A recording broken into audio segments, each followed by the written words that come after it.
Episode 16, Cherokee Legends and Stories. Hey y'all, I'm Heather, and this is Poison Appalachia, the dark side of Appalachia. As always, thanks for listening. I've been a bit under the weather this weekend, so if I don't sound great on here, that's probably why. But I think I'm starting to feel better, so hopefully I kicked it.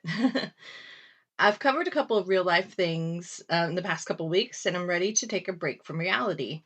So today's episode is more on the folklore of our area. Today I want to cover some Cherokee legends and stories.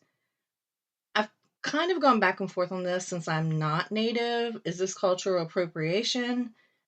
I really don't know, but I hope it's okay to tell these tales. I tell them in honor and respect, and not as if I'm making it my own. If it isn't okay and there are any Native Americans listening to this, please let me know. Thanks. The Cherokee people are the original Appalachians, with evidence indicating a human presence in the current Cherokee territory in North Carolina for almost 12,000 years. The Cherokee are an Iroquoian-speaking people, are relative latecomers to the southern Appalachia who may have migrated in the late prehistoric times from northern areas around the Great Lakes. The Cherokee had many Native American villages spread out along the Tennessee River, which runs through the Appalachian Mountains, and owned territory that stretched from Virginia to the southeastern part of the United States. The Cherokee are considered to be part of the later Pisgah phase of southern Appalachia, which lasted from circa 1000 to 1500, and the original home of the Cherokee. Linguistically, a branch of the Iroquois was the southern Appalachian Mountains, including western, North and South Carolina, northern Georgia and Alabama, and southwest Virginia. So at minimum, they've been around the area for 1,000 years, and possibly as far back as 12,000 years. A lot of history and a lot of legends can be formed and told in that time. So let's go over some of these stories and myths. And as always, some of these are a product of their time, so some language may no longer be used. So if I say something inappropriate, I do apologize. Also, I probably will have trouble pronouncing some of these words, so if I mispronounce, I also apologize. But let's get started.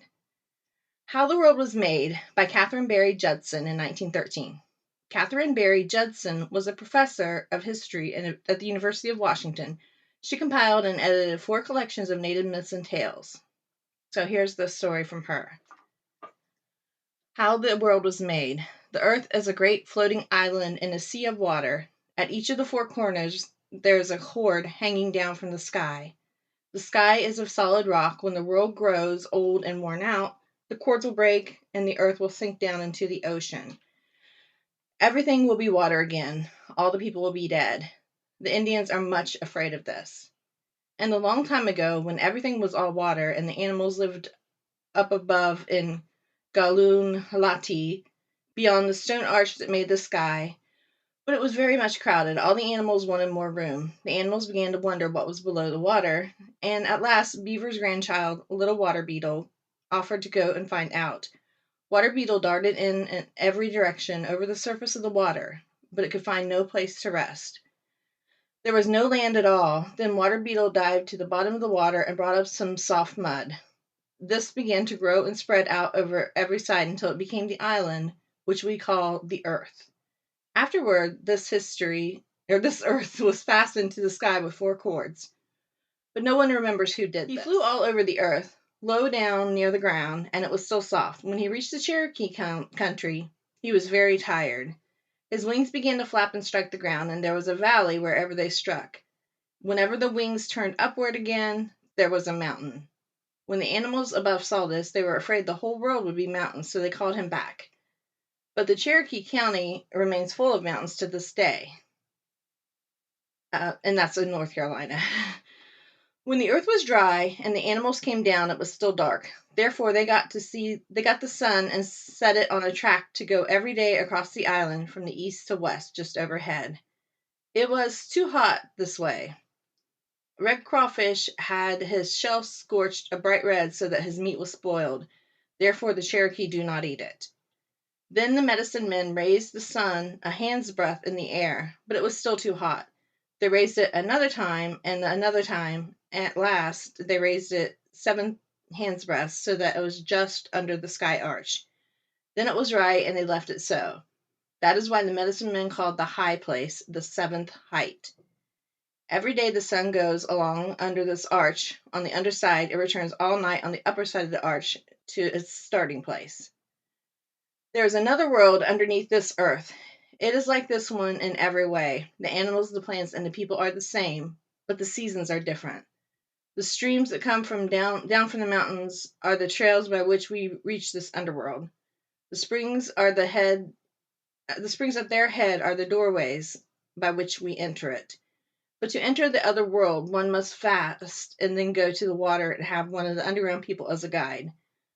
We know that the seasons in the underground world are different because in the water in the spring is always warmer in winter, and the air in this world, and in summer the water is cooler.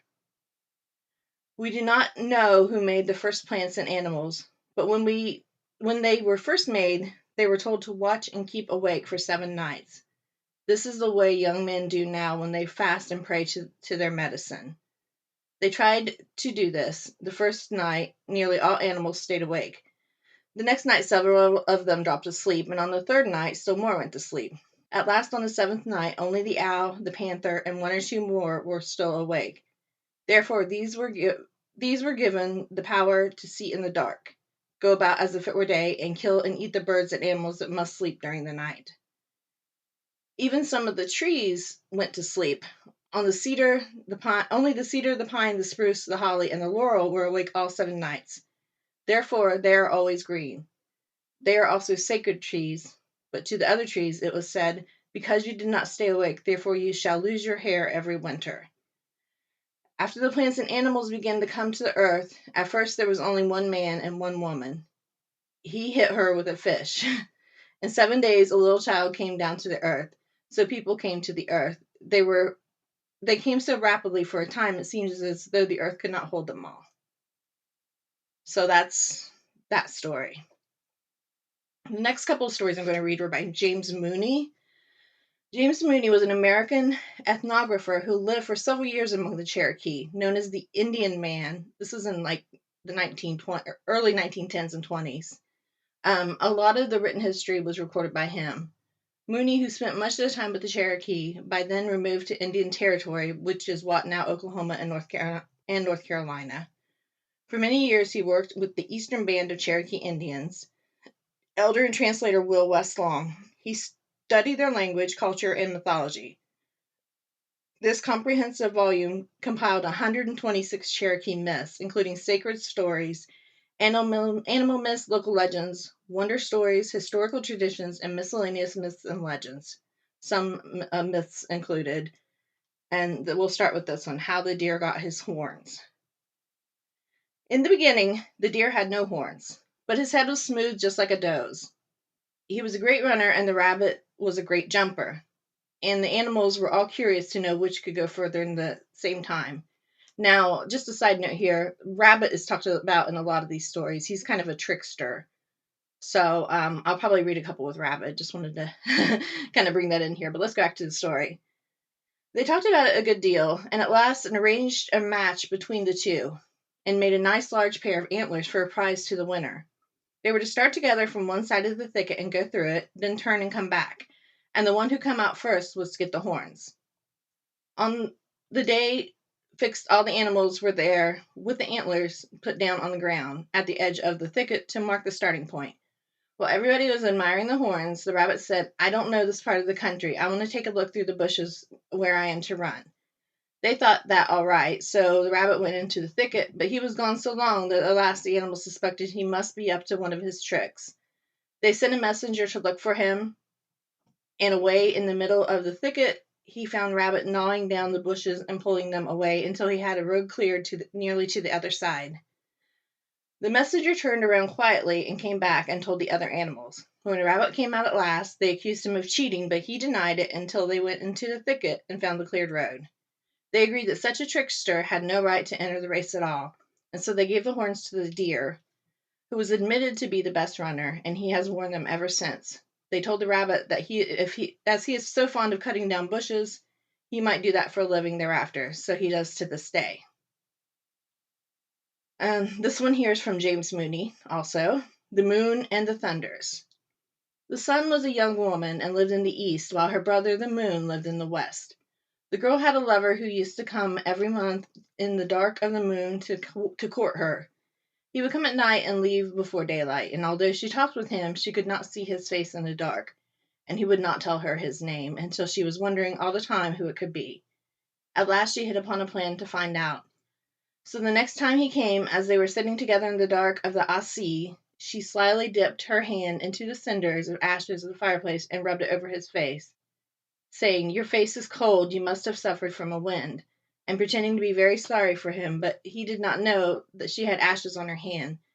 After a while he left her and went away again. The next night the moon came up in the sky and his face was covered with spots. And then his sister knew he was the one who had been coming. He was so much ashamed to have her know it that he kept as far away as he could on the other side of the sky all night. Ever since, he tries to keep a long way from the sun, and when he does sometimes have to come near her in the west, he makes himself as thin as a ribbon so that he can hardly be seen. Some old people say that the moon is a ball which was thrown up against the sky in a game long ago. They say the two towns were playing against each other, but one of them had the best runners and had almost won the game. And when the leader of the other side picked up the ball with his hand, a thing that is not allowed in the game, and tried to throw it to the goal, but it stuck against the solid sky vault and was fastened there, to remind players never to cheat. When the moon looks small and pale, it's because someone has handled the ball unfairly, and for this reason, they formerly played only at the time of a full moon. When the sun or moon is eclipsed, it is because a great frog up in the sky is trying to swallow it. Everyone knows this, even the Creeks and the other tribes. And in olden times, 80 or 100 years ago, before the great medicine men were all dead, whenever they saw the sun grow dark, the people would come together and fire guns and beat at the drum. And in a little while, this would frighten off a great frog, and the sun would be all right again. The common people call the sun and moon Nunda, one being Nunda that dwells in the day, and the other Nunda that dwells in the night. But the priests call the sun Sutalidi he, six killer, and the moon Gay Yaga Ga, though nobody knows what that word means or why they use these names. Sometimes people look at the moon not to let some people ask the moon not to let it rain or snow. The great thunder and his sons, the two thunder boys, live far in the west above the sky vault. The lightning and the rainbow are their beautiful dress. The priests pray to thunder and call him the red man because he is the brightest color of this dress. There are other thunders that live lower down in the cliffs and mountains and under waterfalls and travel along the invisible bridges from one high peak to another where they have their townhouses. The great thunders above the sky are kind and helpful when we pray to them. But these others are always plotting mischief. One must not point at the rainbow, or one's finger will swell at the lower joint. This one here is by James Mooney also, How the Redbird Got His Collar. A raccoon passing a wolf one day made several insulting remarks until at last the wolf became angry and turned and chased him. The raccoon ran his best and managed to reach a tree by the riverside before the wolf came up.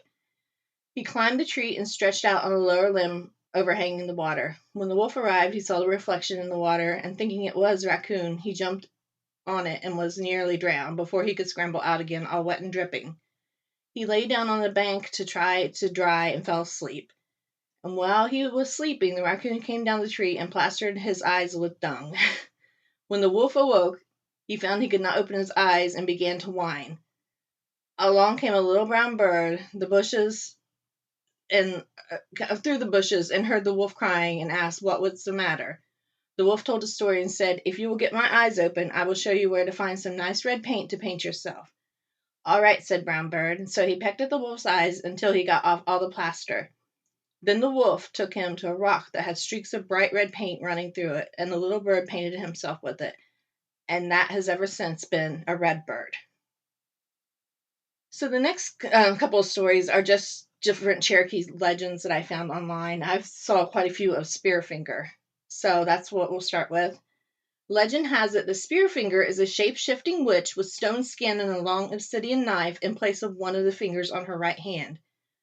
She roamed the mountains between what would become the western part of North Carolina and the eastern side of Tennessee. And they say that even though the Cherokee caught and destroyed her, you can still hear her shrieks and cackles through the night. Spearfinger had a taste for human livers, especially those belonging to Cherokee children. Therefore, parents used the legend of Spearfinger to warn children to stay close to the village. In the autumn, the Cherokee tribe would burn brush fires and clear the land so that they could find fallen chestnuts for the winter. But Spearfinger would use the fires to locate their village. She moved through the mountains, along streams, and through the Nantahala passes of the western North Carolina. She frequently came to Chillawi Mountain and walked down to the Little River in Walland and Blount County, seeking out her prey. Spearfinger was a creature of stealth. She left no scars, even as she used her finger to draw out the livers. It often took days for her victims to perish. Spearfinger would come in the guise of an old woman, fooling Cherokee children into trusting her because she appeared to be a village elder, or in some cases a grandmother, a mother, or an aunt, however you say that. She would offer to brush the child's hair and until they fell asleep. Then she would stab them with her sharp finger through the back of the neck or the heart and withdraw the liver. She would devour it. She is described as having mouth red with blood. Utalunta is the Cherokee name, which most sources say translates to "she had it sharp." The monster had a song that she'd sing as she moved through the mountains with her raven friend. Liver, I eat it. I mean, that's not much of a song, but whatever. It flows better, I assume, in the original Cherokee, this says. Though she most often appeared as an old lady, she could be anything she wanted. For example, she may appear as another child, a friend, or an animal. She was made of stone, so no weapon forged by man could stop her. Her only weakness was her heart, which she carried in her hand for protection. Spearfinger had an enemy, as many monsters do. Stone Man, who had stronger powers, ate livers too, so he wasn't exactly helpful to the Cherokee. She and Stone Man also spelled. Oh, okay, I'm sorry. Stone Man is two words, but it's also spelled as one word. Also had powers to move boulders and rocks. The story of Spearfinger said that they created a great rock bridge through the air travel from mountain to mountain, angering the higher beings who destroyed it with lightning.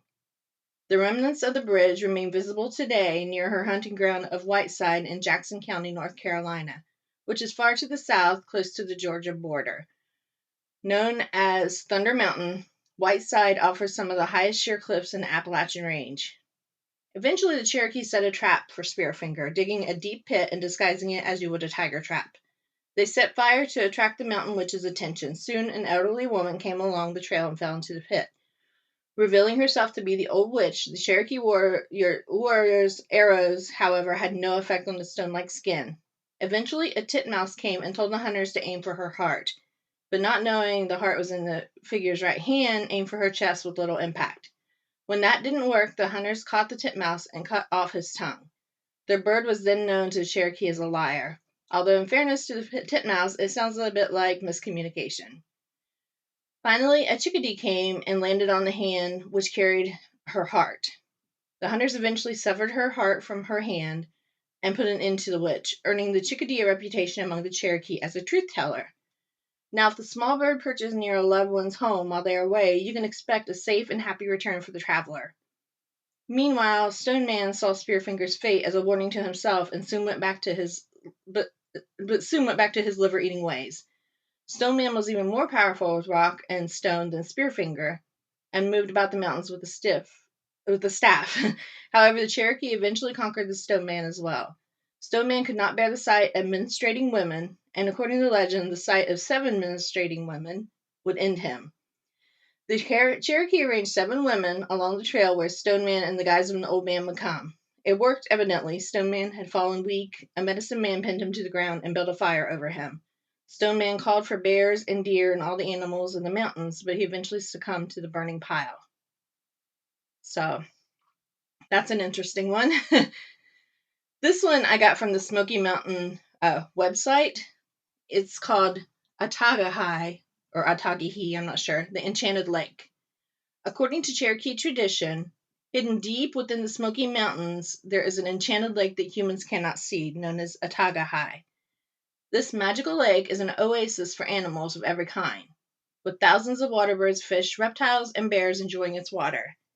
In one story, the enchanted lake reveals itself to a young Cherokee man after days of fasting and continuous prayer, having proven that he has no intention to hunt at Atagahai. The pure-hearted man is permitted to see lake's stunning violet water and teeming wildlife. When his vision ends, the man marks the location of the secret lake with a pile of rocks. A short time after his discovery, a terrible winter brings the Cherokee to the brink of starvation.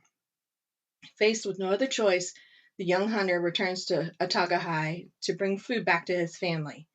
When he shoots a bear with his bow, however, the animal falls to the purple water and emerges unscathed. The bear tells the trespasser that he has betrayed them, and the young man is attacked by a furry horde. After the snowstorm passes, the Cherokees find the body of the young man, but there are no tracks of the bears who mauled him.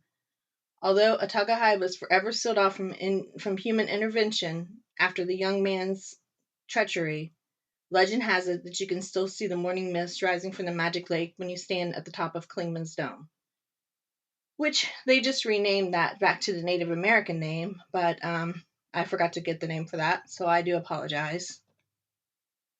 Okay, next is a medicine man battles a horned snake. This is another one of our favorite Cherokee legends from the Smoky Mountains, is the tale of Agunanitsi, a Shawnee medicine man who is captured by the Cherokee in battle. Right before he's going to be tortured, Agunanitsi strikes a deal with his captors. If he is free, the medicine man promises that he will bring the Cherokee to the fabled Ulunsuti, a special diamond with magical properties. The mystical jewel is nearly impossible to procure because it rests in the forehead of Uktina, a fearsome horned serpent.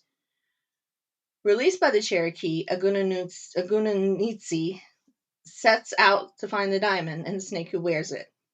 The medicine man travels far and wide and meets several serpents and reptiles along the way, but none of them are the Uktina. At long last, Agunanitsi, I can't get that word out, finds the best sleeping atop a mountain. Thinking quickly, the magician lays a trap for Uktina. After digging a trench at the foot of the mountain and protecting it with a blazing circle of pine cones, Agunanitsi wakes the enormous snake by shooting an arrow into its heart. The furious Uktina gives chase, but when the medicine man jumps into his trench, the serpent's poison cannot pass through the circle of fire. Only a tiny drop of poison lands on Agunanitsi's head as the snake sprays its venom.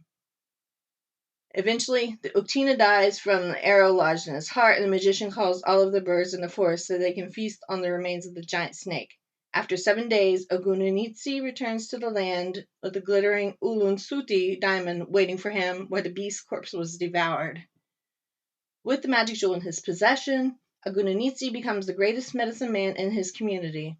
For the rest of his life, however, the magician sports a tiny snake hanging from his head where a single drop of Uktina's poison landed, although he never notices it's there.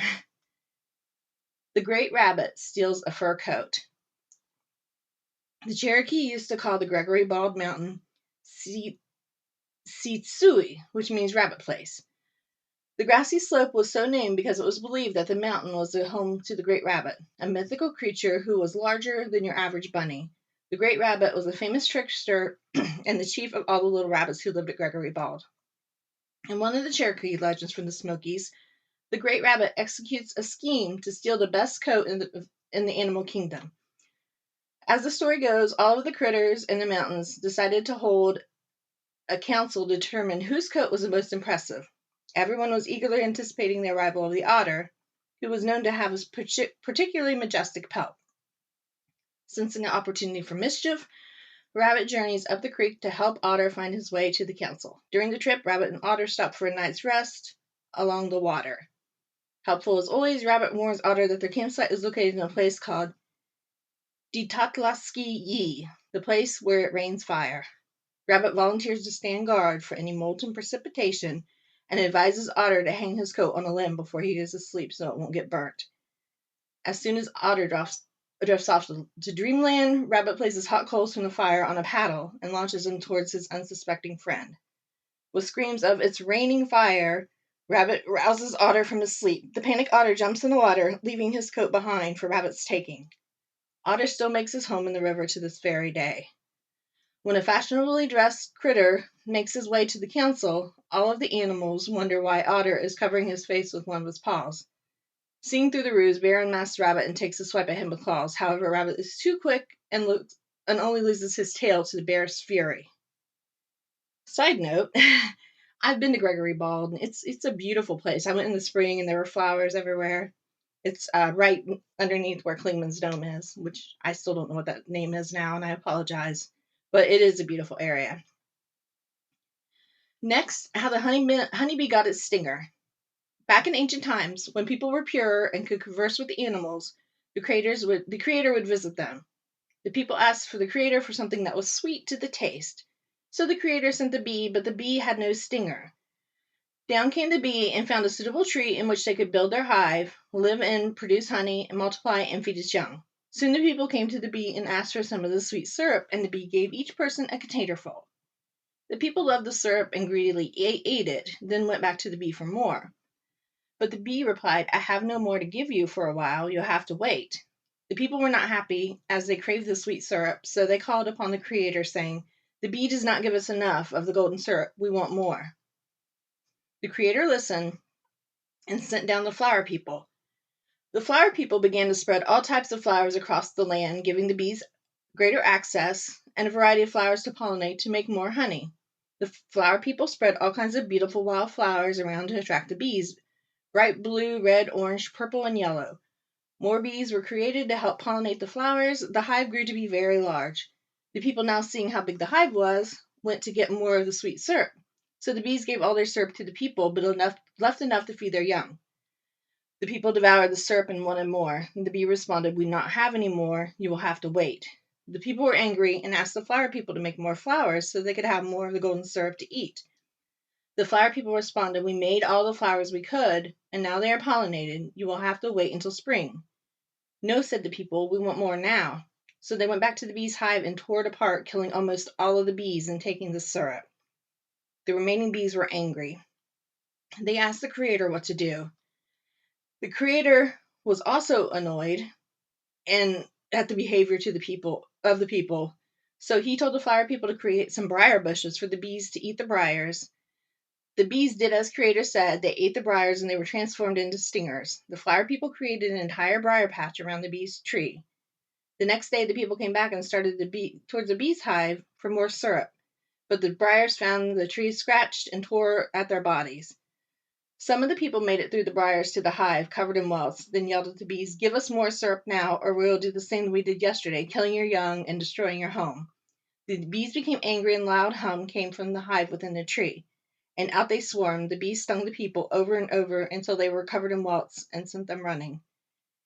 After that day, the people treated the bees, flowers, and plants with great respect and always promised to replace whatever they had and to never be greedy or take more than they needed. Just two more stories here. Why the trees lose their leaves. In the early times, the trees and animals were always able to talk to one another. They lived close to each other and shared many things, but every fall, the cold time came, and the birds would fly to the south to where it remained warm and return with their families in the spring when the warm season returned. One year, as the cold season approached, Sparrow was injured. He would not be strong enough to fly to the warm lands with his family by himself, so he made his family fly south to the warm lands without him. Injured, he knew he would not survive the cold season, so he sought the help of the trees. He approached Oak. "O Oak, I am injured and cannot fly. The cold season approaches, and if I do not find shelter before then, surely I will die.